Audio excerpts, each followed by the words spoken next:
एक सन की राजा हर रोज सुबह अपनी रानी को खड़ी कर उसकी नथ में से 100 तीर निकालता और पूछता, है कोई इस धरती पर मेरे जैसा और कोई भी वीर मर्द? रानी बेचारी कहती कि नहीं महाराज, आप जैसा वीर पुरुष और कोई नहीं। समय बीता। एक बार रानी की माँ रानी से मिलने आई। जब उसने रानी की हालत देखी तो उसकी आंखों में पानी आ गया। बोली, बेटी ये कैसी हालत बना रखी है, बिल्कुल सूखी लकड़ी के समान हो गई हो। तुम्हें कोई बीमारी है, कोई दुख दे रहा है, या फिर तुम्हें समय से रोटी नहीं मिल रही? आखिर बात क्या है? अब रानी कैसे अपनी माँ को अपना दुख बताती कि राजा हर रोज सुबह उसे खड़ी कर उसकी नथ में से 100 तीर निकालता है। हर तीर में उसका कलेजा बाहर आने को हो जाता है। अगर वो जरा सी भी हिली या राजा जरा सा भी चुका तो प्राण गए। पर जब माँ ने बार बार दबाव देकर रानी से पूछा, तब रानी बोली, क्या बताऊँ माँ, किसी चीज की कोई कमी नहीं, अन्न का भंडार भरा हुआ है, पीने को अच्छा पानी है। तो फिर बात क्या है बेटी? माँ ने इस बार जब रानी का हाथ पकड़ अत्यंत रुदन स्वर में पूछा तो रानी टूट गई। आखिर रानी अपनी माँ के सामने टूट गई और अपनी वेदना प्रकट करते हुए कहा, माँ, तुम्हारे जमाई राजा मेरी नाक की नथ में से 100 तीर निकालते हैं, जिससे मेरा हृदय थर थर कांपता है। मेरी तरफ आता हुआ हर तीर मुझे अपनी जिंदगी का आखिरी तीर प्रतीत होता है। यही बात मुझे हर समय अंदर ही अंदर खाई जाती है कि आज तेरा आखिरी दिन है, आज तेरा आखिरी दिन है। बस माँ, इसी चिंता के कारण कुछ भी खाना पीना मेरे हलक से नीचे नहीं उतरता। रानी की माँ ने हैरान होते हुए कहा, ये तुम क्या कह रही हो बेटी, ये कब हुआ? रानी बोली, माँ ये मत पूछो कब हुआ, ये पूछो कब नहीं हुआ। राजा हर रोज सुबह मुझे खड़ी करके सबसे पहले मेरी नथ में से 100 तीर निकालते हैं, उसके बाद ही अपना दिन शुरू करते हैं। बोली, कुछ बोलते भी हैं? रानी बोली, हाँ माँ, कहते हैं। है इस धरती पर मेरे जैसा कोई और मर्द? रानी की माँ कुछ सोचते हुए बोली, बेटी चिंता मत कर, कल वो जब ऐसा पूछे तो कह देना, दुनिया में मर्द बहुत, घर नहीं तो बाहर बहुत, घर से बाहर निकलो शेर को स्वा शेर बहुत। इतना कह रानी की माँ अपनी बेटी से विदाई ले अपने घर चली गई। अब रानी को इंतजार था तो बस अगली सुबह का। बने रहे।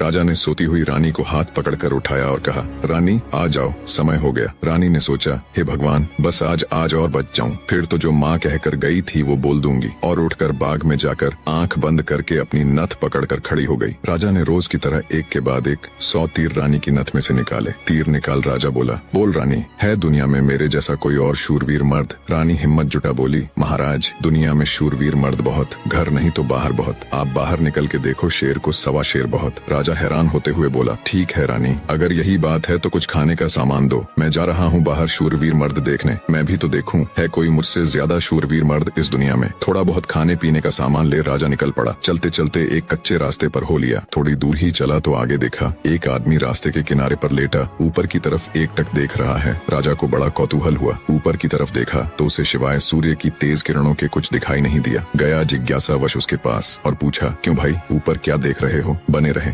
काणे आदमी ने कहा, इंद्र के अखाड़े में परियों का नाच हो रहा है, वो देख रहा हूँ। राजा ने एक बार फिर से ऊपर देखा पर उसे कुछ दिखाई न दिया तो उसका आश्चर्य बढ़ गया। काणे आदमी ने ऊपर की तरफ ध्यान लगाए लगाए राजा से पूछा, तुम कौन हो भाई और कहाँ जा रहे हो? राजा बोला, मैं मालवा का राजा उत्पल राज हूँ, मैं दुनिया में शूरवीर मर्द देखने जा रहा हूँ। काणे को बड़ा कौतुक हुआ। बोला, तो थोड़ी देर मेरी प्रतीक्षा करो भाई। नाचते नाचते एक परी की पाजेब टूट गई है, वो नीचे गिरने वाली है, बस उसको लेकर मैं भी तुम्हारे साथ शूरवीर मर्द देखने चलूंगा। कुछ ही देर में आकाश से छम की आवाज से एक पाजेब नीचे आ गिरी। काणे ने उसे उठाया और जेब में रख लिया और बोला, अब चलो भाई मर्द देखने। मर्द कैसे होते हैं, मैं भी तो देखूं। राजा के आश्चर्य की कोई सीमा नहीं थी। उसका अहंकार तो यही नष्ट हो चुका था, उसकी हवाइयां उड़ चुकी थीं। सोचा कि तू तो रानी की नथ से तीर निकाल अपने आप को सबसे बड़ा मर्द समझता था, तेरे से ज्यादा तो ये काणा है। एक आंख से अंधा होते हुए भी इंद्र के अखाड़े में क्या हो रहा है देख लेता है। अब राजा और काणा आदमी दोनों एक साथ चल पड़े मर्द देखने।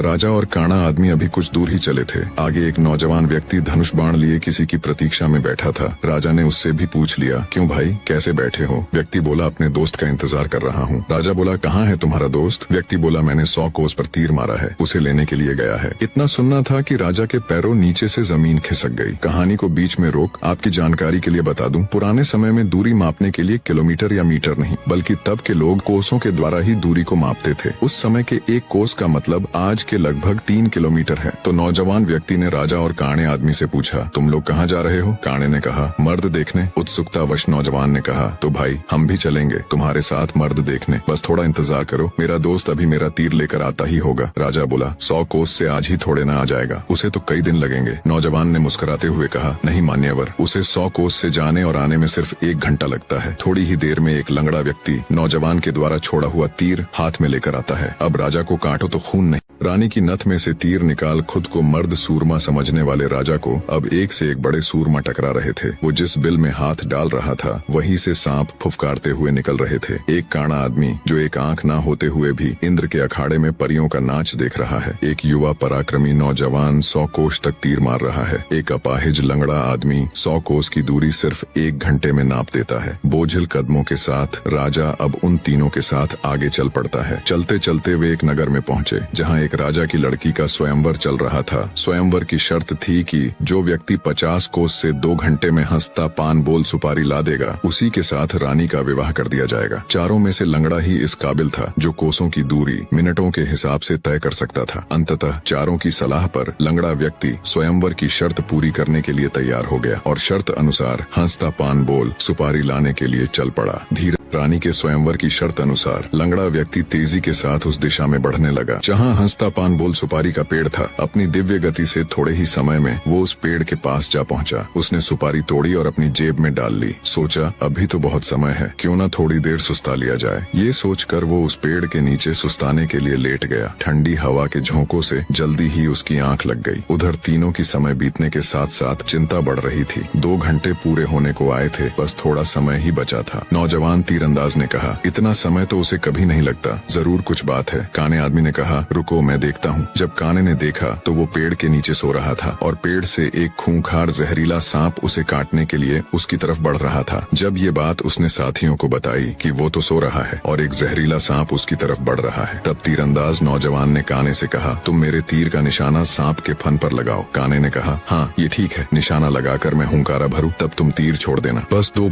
काने ने तीर को सांप के फन की दिशा में लगाकर जैसे ही हूँ कहा, तीरंदाज ने तीर छोड़ दिया। तीर सीधा जाकर सांप के फन पर लगा और धड़ाक की आवाज के साथ सांप नीचे गिर गया। आवाज सुन लंगड़ा आदमी हड़बड़ाहट के साथ उठकर बैठ गया। देखा तो एक जहरीला सांप उसके पास मरा पड़ा है और उसके दोस्त का तीर सांप को लगा हुआ है। सारा माजरा समझते उसे देर न लगी। वो दिव्य गति से नगर की ओर दौड़ा। समय रहते वो हंसता पान बोल सुपारी लेकर राजमहल पहुंच गया। अब समस्या ये थी कि राजकुमारी पर असली हक किसका है। राजा अगर घर से मर्द देखने नहीं चलता तो ये सारा किस्सा ही शुरू नहीं होता। काना अगर अपनी दिव्य दृष्टि से देखकर लंगड़े व्यक्ति को सांप से नहीं बचाता तो राजकुमारी के स्वयंवर की शर्त कैसे पूरी होती। नौजवान तीरंदाज के पास 100 कोस तीर चलाने की क्षमता न होती तो भी उसके मित्र को सांप डस लेता और शर्त पूरी नहीं होती। लंगड़े व्यक्ति के पास दिव्य गति न होती तो भी राजकुमारी स्वयंवर की शर्त पूरी न होती। कहानी राजकुमारी का पति कौन होगा। जब इसके ऊपर उनमें आपस में सलाह मशवरा हुआ तो राजा को ही चुना गया, क्योंकि ये सारी कहानी ही उससे शुरू हुई थी। पर राजा ने अपनी सारी बीती बात बता कहा, मैं पहले से ही शादीशुदा हूँ, इसलिए मैं राजकुमारी से शादी करूँ इसका सवाल ही पैदा नहीं होता। मैं तो तुम सबका शुक्रगुजार हूँ मेरा खोखला वहम तोड़ने के लिए। काने ने कहा, मैं तो इंद्र के अखाड़े में अपनी परियों के साथ ही खुश हूँ और वैसे भी मेरे दिन अब उस ऊपर वाले को याद करने के हैं। बारी आई युवा तीरंदाज की। उसने अपने मित्र से कहा, मित्र राजकुमारी के साथ तुम्हारा विवाह होना चाहिए, क्योंकि तुमने ही स्वयंवर की शर्त का सीधा पालन किया और राजमहल में शर्त अनुसार हंसता पान बोल सुपारी लेकर आए। इसलिए शर्त के दृष्टिकोण से देखें तो राजकुमारी पर तुम्हारा ही हक बनता है। तीरंदाज की बात सबको सही लगी और सबने सहर्ष सहमति जताई। लंगड़े व्यक्ति के साथ राजकुमारी का विवाह हो जाता है। सभी बहुत खुश थे। राजा सभी को अपने राज्य आने का निमंत्रण दे खुशी खुशी उनसे विदा लेते हैं। अपने मन में वो अब कभी रानी के साथ दुर्व्यवहार न करने की शपथ लेते हैं।